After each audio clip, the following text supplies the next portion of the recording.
I'm thrilled to be joined by Jason Beghe, who I've known for about 45 years, although he doesn't remember me. We met as kids. He was big and strong, and I was struggling to find my way, but he's become, as you all know, an extraordinary actor, an accomplished entertainer, a star in television in the best possible sense. And at the center, in some ways, even right now, at this stage in your career, Jason, of lots of debates about the role of Hollywood and the role of television, in particular, the role of television that portrays law enforcement. Where have we gone right? Where have we gone wrong? But let me start by just saying welcome and thank you for being willing to join me and the Uniter community in thinking through these issues in this critical time. Welcome. So just tell us a little bit, Jason, about how you got into the role you're in now. And when you're on the set, you know, I know people get to see the show when it's fully baked and so on, but actors are challenged to actually become the character, right? So give us a little bit of a sense of what it feels like for you. What's your sense of who this character is and what he brings to the story of our country right now, if I can put it that way? Well, he's a complex person that just like I couldn't say who I am nor who you are really in any real, way in a minute. He too is a complicated person who's evolving and changing. But in a nutshell, he is a policeman, and he's extremely well suited to that job. That's kind of, I would say that's the best way for him to apply his talents and abilities. Mm-hmm. So he's well suited to be a policeman. His intentions are good. He's a very justice-oriented person, but he has a strong sense of who he is, and he's got a certain kind of a savage quality, which is good that he can confront things and kind of live in the present time. He hasn't questioned himself also a lot. He just knows what his intentions are. He knows they're good. He cares about the people of Chicago. So he will break rules and break heads historically. I think that as we go into this new season, it's precipitated a self-confront that he has to, change and see the way that he does things. And I think there was some grudging in the beginning, but he's beginning to get a glimmer of understanding that there could be a better way. I'm wondering how you think the show can help the country reckon with, what we want from police officers. Many Americans want good, decent, strong, powerful, committed, life-risking police officers. But we don't want racism and we don't want savagery against innocent people. And how does the show help us learn or see a new path? For me, I'll tell you, one of the mantras I like to always remember, and we always kind of try to remind ourselves that how we approach the show is we try to, the nutshell version is everybody is right. And one of the things that I've come to kind of rely on as a axiom is that people think the stuff that they believe is true. And so for me, and again, I can't speak for the show, but for me, I always try to remember and push that there's not good guys and bad guys. There's just guys. And let's say you have a bad guy on the show. It's much more interesting and I think informative and useful to the audience if we try that it's not black and white, it's gray, and that it doesn't necessarily justify somebody's criminal or sometimes just despicable behavior. But can we understand a little bit of how this person got to that point? Mm. Because deep down, everybody's just a soul. Yeah. They're just a person. And, we come up with solutions that are not always good Yeah. or for the greatest good, certainly. Yeah. To me, it's like if, and I'll go down to how I look at acting, why I think it's kind of can be not only fun and interesting, but extremely rewarding and almost a spiritual experience. For me, anyway, it can be if because my job is to be somebody else. And I think in order to be somebody, you have to be willing to assume their viewpoint. In order to understand somebody and be them, I submit that you have to love them. You can't understand without love. Mm. Now, you don't have to like them, but you do have to love them. And so, what I'm hoping that we can do, eh, all of us, but in my small way in the show, is that if we can fully, assume these characters, then if we understand them, hopefully the audience will understand them. And what we need is understanding. And per my philosophy, that means love. Because I think that deep down, obviously people think the stuff they believe is true, but it's not always true. And that, I suspect, and I know this is Pollyanna, I think at our core, we are not only love each other, but head over heels, crazy to the moon and back, just like 8 billion hearts. It's a stunning vision.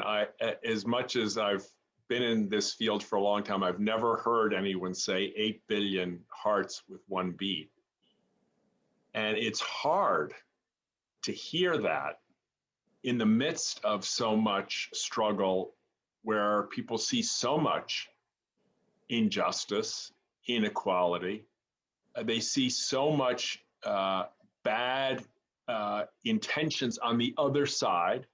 Both sides see this, right? Both sides is the other side. But exactly. That's the lie. Yeah, that is it. It's a lie, but in our work, it sure feels real when you get hit by a bus. Do you have a story, a movie that reminds you that even when you get hit by the bus and it hurts, that there's still all of us beating with one heart? Is there a great film in your life, or a great piece of Hollywood, or a great piece of creative work that draws you into that? There's so many, because there's so many specific, moments. There's one moment in a movie that stuck with me always, and that I love, that has to do with being hit by a bus. A great movie written by Horton Foote, Tender Mercies, and I think Robert Duvall was spectacular. I think he won Best Actor.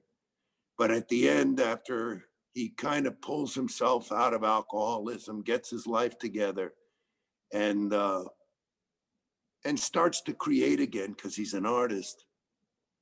His long estranged daughter that he had just reconnected with,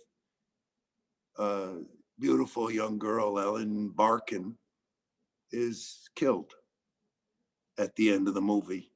So just when the sun came out, this permanent cloud came back, and he's a tough kind of cowboy who's seen a lot, and he's just digging in this very unforgiving plot of dirt to try and put some food in the ground. And his wife comes and, just looks at him. And this is the line. And I never quite understood it, but it always hit me. And he, holding back the tears, says, so this is probably a paraphrase, but it's close. He says, "Don't trust happiness, never have, never will." In some ways, that could sound to folks like a story of hopelessness. And I'd say, in my own life, there have been a lot of times when loss led me to think, well, this just isn't going to get better. I just have to deal with things in a broken state instead of hoping that they'll heal. Right. And I'm going to take the liberty of answering my own question. As you were talking, I was reminded, I'm not an actor, obviously, but I've been involved in some filmmaking. When I was a teacher, we discovered this great story. I was teaching U.S. history. We discovered this great story, which was local in New Haven, where I was teaching, of these captives, these African captives who had won their freedom and by mutinying on a slave ship.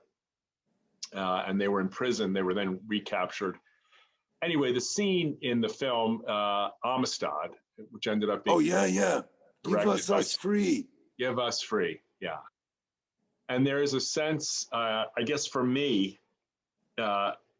maybe we don't need to trust happiness like as an emotion, but that hunger, that moment in life, we maybe all have had it, where things have built up and built up and built up. And in this man's, in Cinque's life, he's had the worst of humanity visited upon him. I mean, Right. The absolute lowest, worst possible treatment of a human being by other human beings. But he's able, apocryphally, maybe we think there's historical value to this scene. He's able to rise up in that and just ask for the simple gift, right? The simple gift. Maybe it's not happiness. Maybe it's not a return, although he does get to go home. But it's just freedom. And I think film and television at its best, as you've pointed out and taught us in this short discussion, can reveal all the complexities of our human kind, or many of the complexities of human experience. But maybe there are moments in great drama where the actor and the character merge and the story comes to life in a profound way, like the one you described, and maybe like this moment in Amistad. And Denzel Washington, the tear in Glory. And the tear, yeah. There's so many like this that are great. I think you're going to become the film critic for Unite. You've got to give us a list. We'd love to. We put them up. That'll probably be the most popular thing on our website. Jason, listen. Thank you for being so honest. It feels to me like you've won your access to the truth through real work. I'm about that far, and I think it's a million-mile journey. Yeah, it's a million. But what else? It's a beautiful thing. Any skill or gift you want to share with our community? If we all could just say we're this far along, what's Jason's advice for at least not falling backward, maybe just holding our ground at that little bit of progress? What's your counsel to this community? One thing that I try to live by is that the only thing I know is that I don't know. And that way you're willing to listen to others and listen to yourself. And the best thing you can possibly be is you. And the unbelievably good news is that's who you are right now. And people get caught up because of being interesting and comparing themselves in becoming. Mm. I want to become, and you lose everything because you never have your life. Your life is right now. Just be. There's always room for improvement, but you'll do more improving if you can be here now and accept yourself. There's always going to be warts and problems. Fine. You can deal with them if you're here. Yeah. So there it is. And understand that others are in the same situation. And then also just don't look at what the hell people are putting out there. Yeah. It's not Jason Beghe, it's me. It's not Tim, it's you. And that I think you and I love each other. As a matter of fact, I bet my soul on it. I really believe that's true. That's my experience. If we get down to it, that's the truth. We are in love. Beautiful. I think we've just gotten a lesson in beginner's mind, a lesson in empathy, a lesson in saying yes to reality, a lesson in a deep openness to the truth as something in which we all already are and know, if only we could, in some ways, get out of the way, get the false programs of happiness and distortions of the truth out of the way. Jason, thank you. I love you. And I love you too. The fact that you're spreading so much love, even in these very difficult times. And good luck with the show. And I hope it, and I trust it will continue to evolve to help tell a true and deep story of both the challenges we face, but the hope that lies within each of us. Thank you. That was fun to talk to you. Thanks, man.